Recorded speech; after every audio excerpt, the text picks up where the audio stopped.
Bus ప్రమాదానికి సంబంధించినటువంటి mystery ఏంటయ్యా అంటే ఆహ్, డ్రైవర్ తాగున్నాడా లేదా? డ్రైవర్ లక్ష్మణ్ అరెస్ట్ అయ్యాడు. వాస్తవంగా ఆ రోజు సాయంత్రానికే అరెస్ట్ అయిపోయాడు. అదుపులో పెట్టుకున్నారు, విచారించారు. ఇయన్నీ గూడా లెక్క తేల్చారు. అతను 3, 4 సార్లు 3, 4 వెర్షన్స్ మార్చాడు. వాస్తవంగా 24 గంటలు అరెస్ట్ చేయాలి.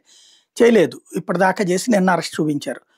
అతని దగ్గర అసలు విషయం ఇప్పటికి తేలాల్సిందేంటంటే అతను తాగున్నాడా లేదా? అది తేల్చల. అతను తాగి లేకపోతే రోడ్డు మీద బండి కనబడకపోవడం అనేటటువంటిది ఉండదు గదా!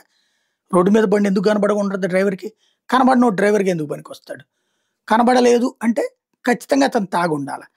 తాగి ఉన్నాడా లేదా అన్నది పోలీసులు తేల్చలేదు. మరప్పుడు కేసు నిలబడుతుందా రేపొద్దున? ఇంతమంది చావులకి న్యాయం జరుగుతదా? బాధ్యత ఉన్నట్టా?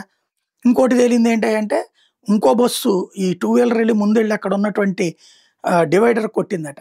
కొట్టినప్పుడు అతను చచ్చిపోయాడు శివశంకర్. అయితే ఆ బండి ఇట్లాగా పడుంది. ఈ ఈ ఈ టైప్‌లో పడుందనమాట.